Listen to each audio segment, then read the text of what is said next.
Hello, hello mga kumare, mga ka-single dyan tulad ko, single nanay, bagong vlogger, bagong try ko lang na mag-vlog kasi hindi ko alam kung paano ako magba-vlog. Sinubukan ko lang baka sakali, alam nyo na.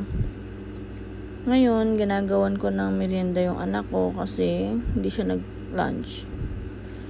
Nag-prepare ako ng kamote, tapos sugar, tsaka mantika.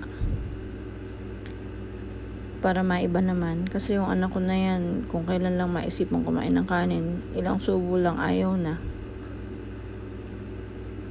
At minamadali ko yung video kasi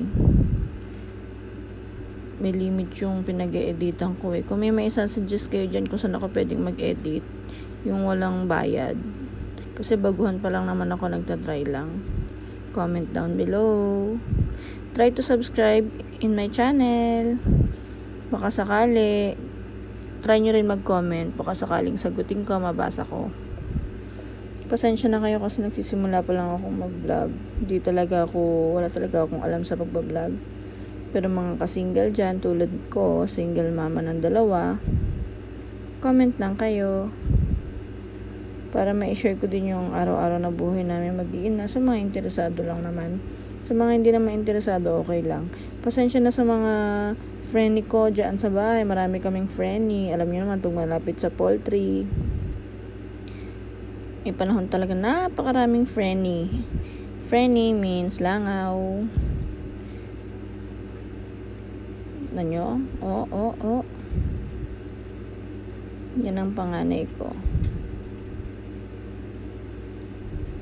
Sana may mag-subscribe sa channel ko. Try nyo lang mag-comment. Pag nag-comment kayo, tapos nabasa ko, sa susunod na vlog, sasagutin ko. Bash man yan o maganda man yan o pangit. Sige lang. Ganun talaga. Pati ng buhay ang pangit at maganda. Basta ako, alam ko maganda ako. Char. Ay, nako. Yan ang araw-araw na buhay namin mag-iina. Ayaw na niya. Bye!